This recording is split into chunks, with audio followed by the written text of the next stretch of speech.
Nós, neste momento, estamos falando acerca do Evangelho de que a Bíblia fala, e até este momento temos escutado um pouco do Evangelho. Muitos pensam que já o ouviram e que o conhecem, mas precisamos pensar nisso um pouco mais profundamente, porque não há nada mais importante do que o Evangelho. Somente através do Evangelho podemos ser salvos, e no Evangelho podemos ver que ele é o mais fundamental para a salvação. Disso depende a nossa alma e a nossa eternidade. Por isso é que devemos considerar quão profundamente devemos entrar no Evangelho. Não é algo comum e corrente. Este é o objetivo da escrita da Bíblia. E começando por Paulo, todos os membros da igreja primitiva compartilharam que Jesus é o Cristo. Pensavam em ensiná-lo e em pregá-lo nos templos e nas casas. Até esse ponto, este evangelho de que Jesus é o Cristo tem sido importante entendê-lo e crer nele. Assim, exploramos um pouco do significado de Cristo e qual é o problema do ser humano, o problema crítico do ser humano.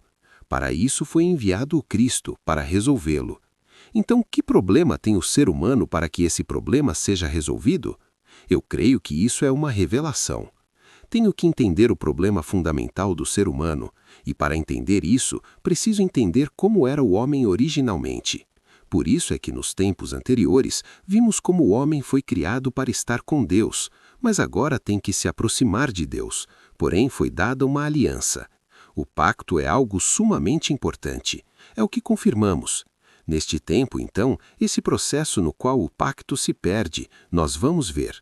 Em Gênesis 3, nós vemos isso exatamente. Em Gênesis capítulo 2, versículo 7, por exemplo, primeiramente vemos que Deus criou o homem de uma forma muito importante, e Deus lhe permite uma aliança como uma promessa, como algo muito especial para o ser humano. Mas vemos em Gênesis 3 como o homem começa a falhar nessa aliança.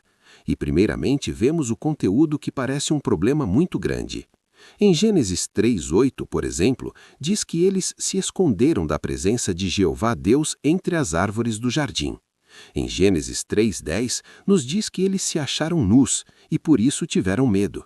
Em Gênesis 3:10, 12, diz que a mulher que me deste por companheira me deu da árvore e eu comi. Assim é como o homem diz, e ele coloca uma desculpa.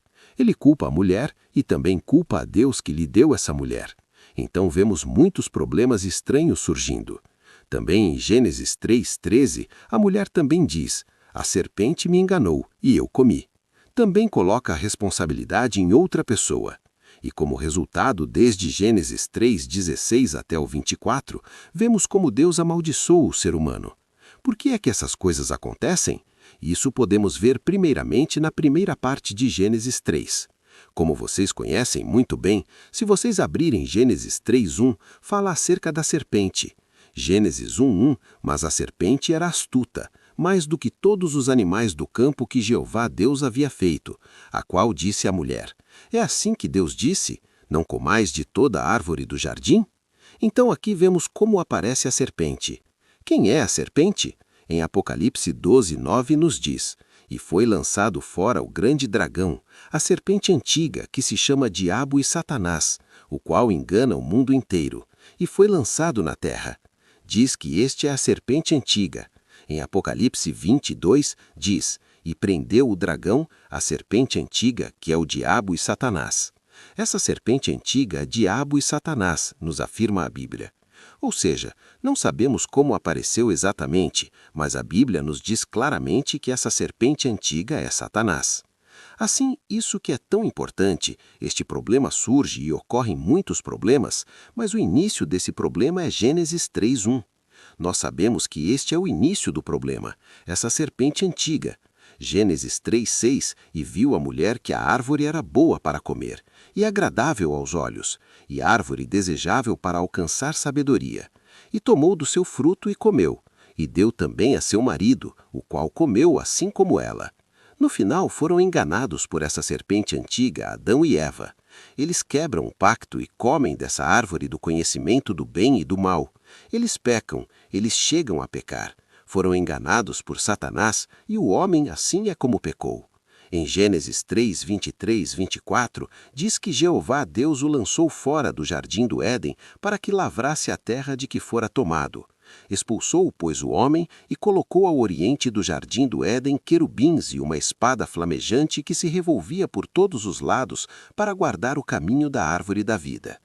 Vemos através dos versículos anteriores que houve uma divisão entre Deus e o homem, que o homem começou a temer a Deus, começou a ter medo, e no final Deus lança fora o homem. Isso se rompe entre Deus e o homem, eles se separam. Assim o homem é abandonado por Deus. Deus o lança fora. Assim vemos em Gênesis 1:1 que é por causa da serpente antiga. Gênesis 3:6 nos diz que há um pecado, e Gênesis 3:23-24 nos diz que há uma separação, uma divisão, e o homem é abandonado. Assim é como em Gênesis 3:16-24 vemos o surgimento de todos os problemas. E se vocês olharem um pouco mais exatamente, o problema da dor, o problema da família, o problema da enfermidade, o problema do ambiente, o problema da natureza, o problema da morte, o problema depois da morte. Tudo isso está muito explicitamente explicado em Gênesis 3:16 em diante. Mas todos esses problemas surgem desde Gênesis 3:1, versículos 6 e versículos 23 e 24. Por Satanás, o homem pecou e o homem está separado de Deus. Não é exagero dizer que este é o início de todo o problema. Por uma parte, é violar a aliança. Por outra parte, é que por Satanás, que não se vê aos olhos, se peca, e o ser humano se separa de Deus por esse pecado. E todos os problemas vêm por isso. Este é o início de todos os problemas. Por isso é que em Gênesis 3:15 nos é dada a solução, ao início de todo esse problema. Gênesis capítulo 3, versículo 15 diz: "E porei inimizade entre ti e a mulher, e entre tua descendência e a sua descendência. Esta te ferirá a cabeça, e tu lhe ferirás o calcanhar." Assim, essa descendência da mulher deve vir e deve solucionar esse problema fundamental. Desde o princípio nos foi dada a solução. O homem tem muitos problemas, mas a fonte de todos esses problemas, Gênesis 3 nos diz qual é. É que o homem, por Satanás, pecou, e por isso está separado de Deus. Por isso é que no próximo tempo vamos ver como é que todos os problemas, ou qual é o estado do ser humano que sai desse problema fundamental. Confirmaremos isso no próximo tempo.